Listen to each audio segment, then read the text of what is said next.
है और कितनी बड़ी चुनौती है क्योंकि नया वेरिएंट है?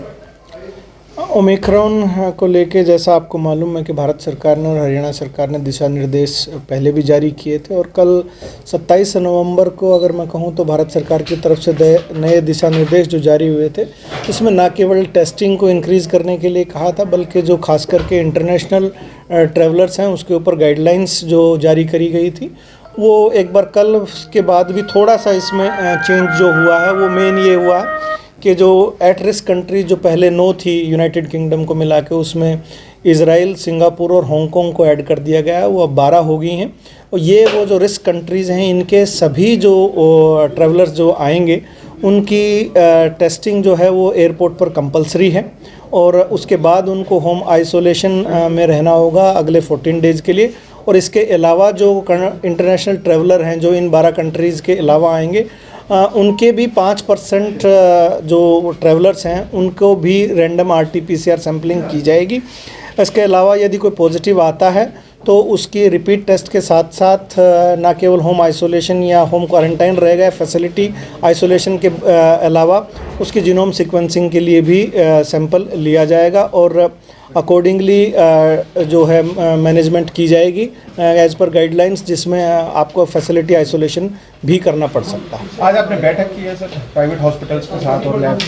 अब बिल्कुल प्राइवेट हॉस्पिटल्स और लैब के साथ हमने ये सारी जो गाइडलाइंस हैं भारत सरकार की और हरियाणा सरकार की, जो लेटेस्ट गाइडलाइंस हैं जो 27 और 28 नवंबर को जारी हुई हैं, वो उनके साथ शेयर की गई हैं और सभी एक बार दोबारा से इनको एहतियात बरतने के लिए कहा गया, खास करके इंटरनेशनल टूरिज़म जो मेडिकल टूरिज़म है, गुड़गांव एक मेडिकल हब है, ये जानते हुए यहाँ पर जितने भी बड़े हॉस्पिटल्स हैं उन सभी को ये दिशा निर्देश दे दिए गए हैं और कोशिश ये की जाएगी कि इन इंटरनेशनल पेशेंट्स या जो ट्रैवलर्स आ रहे हैं टूरिज़म के लिए, इन सभी को आइसोलेट करके रखा जा सके ताकि पुराना एक्सपीरियंस कोई ऐसा जो भी रहा हो जिसमें स्प्रेड होने के चांसेस थे या रहते हैं वो ना हो। अभी तक कोई पेशेंट गुरुग्राम में दर्ज किया गया हो या कोई अभी तक कोई इंटरनेशनल इन रिस्क कंट्रीज से जो 12 रिस्क कंट्रीज से हैं, अभी तक कोई केस ओमिक्रॉन से रिलेटेड दर्ज नहीं हुआ। एयरपोर्ट पे कैसे निगरानी रखेंगे? नहीं, एयरपोर्ट से रिलेटेड वो भारत सरकार के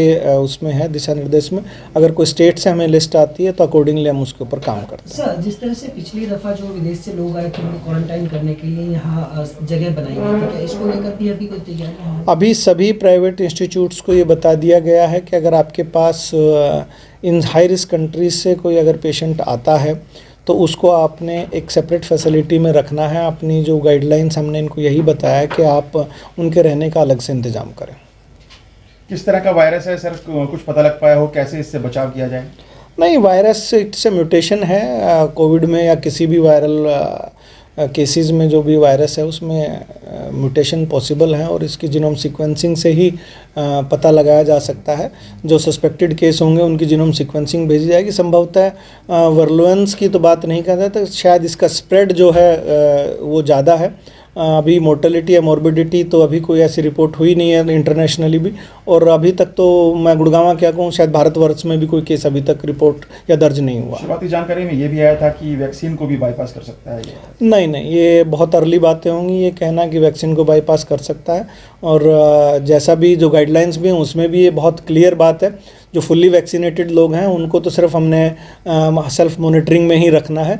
सो अभी तक WHO ने या ICMR ने ऐसा कोई वो नहीं कहा, बल्कि रादर ICMR ने ये दिशा निर्देश भी कहें कि नीड नॉट पैनिक, अभी कोई ऐसी चिंताजनक बात नहीं है। और अभी तक भी गुड़गांव में कहूँ या प्रदेश में कहूँ तो अभी केसेस का कोई सिग्निफिकेंट सर्ज देखने को नहीं मिला है। फिर भी हमने जो टेस्टिंग है ना केवल गुड़गांव में 3000 से भी ज़्यादा कर रखी है, 3500 से भी ज़्यादा करी, बल्कि ओवरऑल प्रदेश की टेस्टिंग भी 40,000 से ज़्यादा कर दी है, जो पहले तकरीबन 30,000 से आसपास थी। की लेटेस्ट खबरें जानने के लिए चैनल को सब्सक्राइब और बेल आइकन को प्रेस करना ना भूलें।